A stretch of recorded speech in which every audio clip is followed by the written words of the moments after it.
Hello everyone. I hope आप सभी लोग अपने अपने लाइफ में कोई तो भी प्रोडक्टिव काम जरूर कर रहे होंगे।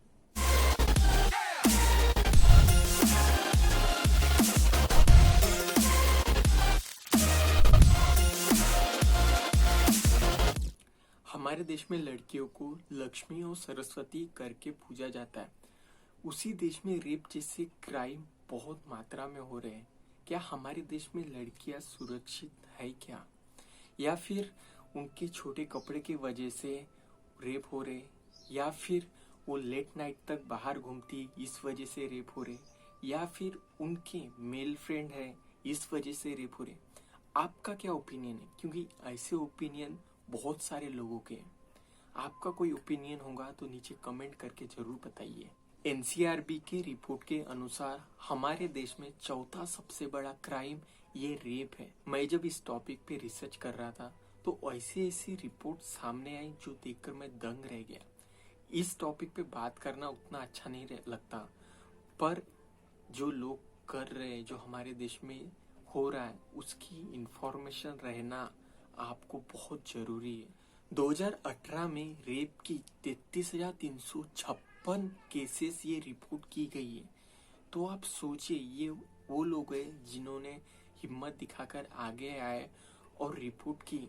पर हमारे देश में एक सोसाइटी के वजह से लोग क्या बोलेंगे, इस वजह से जो लोग आगे नहीं आते, एक खुद की बदनामी के डर के वजह से, तो ऐसे अनगिनत और ऐसे कितने लोग होंगे जिनके साथ ये सब हुआ होगा।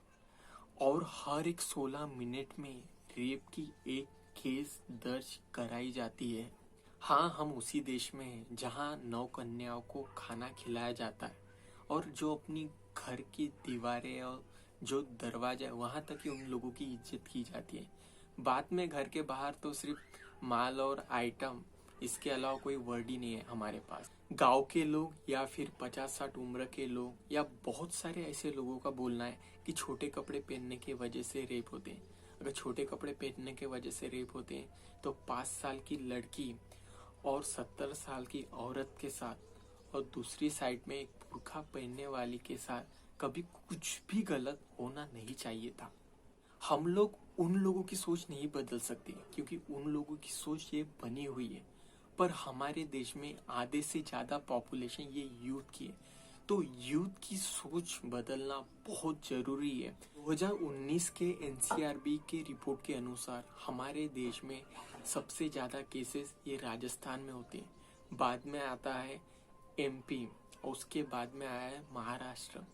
ये वो केसेस है जो रिपोर्ट किए गए, और ऐसे कितने तो भी अनगिनत केस है जो हमारे तक नहीं आए हैं।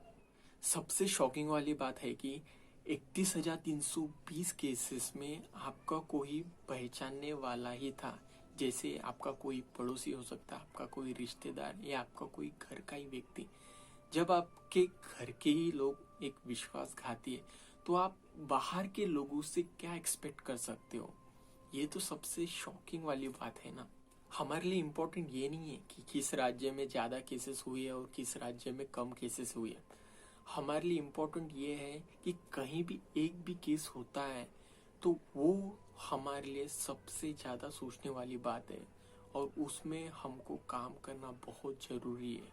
देश में अगर कुछ गलत हो जाए तो सरकारें ये पीछे नहीं रहती, अपने इमेज को चमकाने का वो मौका बिल्कुल नहीं छोड़ती, और एक दूसरे पे आरोप लगाना तो ये बिल्कुल नहीं छोड़ती। जैसे कि देखिए आज क्या हो रहा है, आज आपकी सरकार है, कितना गलत हो रहा है। जब आपकी सरकार थी तब ये हुआ था। सब कोई एक अपनी इमेज चमकाने के लिए लग जाता है, पर कोई सॉल्यूशन पे बात नहीं करता कि फ्यूचर में ऐसा कोई काम होना नहीं चाहिए। इस बारे में कोई भी बात नहीं करेगा, और ऐसे मामलों में मीडिया हाउसेस भी पीछे नहीं रहती। थोड़ा उनके टॉपिक के तरफ ध्यान से देखना, उनकी टॉपिक कैसे रहते हैं। किसी भी लड़की के साथ कुछ हो जाए, जैसे मुसलमान हो गया, आदिवासी हो गया, दलित हो गया, वो वहां पे मेंशन जरूर करेंगे। क्या वो किसी कास्ट के पहले वो एक लड़की नहीं है क्या? भारतीय कानून के अनुसार आप रेप विक्टिम का नाम नहीं ले सकते और चेहरा नहीं दिखा सकते, बट बहुत सारे मीडिया हाउसेस ने ये काम किया है और साथ में यूट्यूबर्स ने भी किया है। वैसे मीडिया वालों ने कितने बार डिबेट कराई है अपने चैनल पर सेक्सुअल हरासमेंट के बारे में या ह्यूमन सेफ्टी के बारे में। ये बातें सिर्फ तभी होना चाहिए क्या जब वो बातें ट्रेंडिंग पर हो या किसी लड़की के साथ कुछ गलत हुआ हो। हमारे देश में लोग क्राइम करने से डरते नहीं। उसका सबसे बड़ा एग्जाम्पल है 2018 और 2019 की रिपोर्ट, जहां पे 100 मामलों में सिर्फ 30 लोगों को ये दोषी साबित किया गया और उनको सजा दी गई। तो आप सोच सकते हो कि आधे लोगों को भी सजा हम नहीं दे सके। इसमें सबसे ज्यादा कमी है एक फॉरेंसिक लैब की, और दूसरी ओर देखा जाए तो फास्ट ट्रैक कोर्ट की। हम रेप कल्चर की बात करते हैं तो इसकी बेसिक स्टार्टिंग कहाँ से होती है। जैसे कोई अगर रास्ते पे जा रहा है, कोई 4-5 लड़कों का ग्रुप है जो किसी भी सोशल जगह पर एक ले सकते हो, गार्डन ले सकते हो, सिनेमा हॉल ले सकते हो, या मार्केट प्लेस पर। तो यहाँ पर 4-5 लड़कों का ग्रुप जा रहा है, या कोई लड़की दिख जाए जीन्स में, कुर्ती में, शॉर्ट्स में, किसी भी इसमें, तो एक मुंह से निकलना कॉमन है, माल क्या दिख रही है, उसका फिगर देख लो, उसकी एस देख लो, एक कॉमन वर्ड रहते हैं। तो बेसिक ही यहाँ से है। तो आप सोच सकते हो लड़की को लेकर माइंडसेट क्या है हमारी नजर में। एक बार एक लड़की से पूछा गया कि आपको कौन सा ड्रेस, मतलब कौन से कपड़े पहनना अच्छा लगता है। तो उसने हंसते हुए मजाक में बोला कि मुझे शॉर्ट्स पहनना पसंद है, मतलब बॉक्सर। पर वो नहीं पहनती क्योंकि लोग मतलब टांगों की तरफ ही ज्यादा कंसंट्रेशन करते हैं। मैं जब भी मतलब रास्ते से चलते रहे तो लोग टांगे ही देखते रहते हैं, इस वजह से घर वाले पहनने नहीं देते। तो आप सोच सकते हो कि लोगों के नजर में एक हवस कितनी भरी पड़ी है। ये ऐसी आपको बहुत सारे एग्जाम्पल दिख जाएं। कभी आप सोशल जगह पे मतलब कहीं भी बाहर में देख लेना, लड़की के शरीर में कोई खजाना नहीं है, वो भी एक नॉर्मल एक इंसान है, एक ह्यूमन है।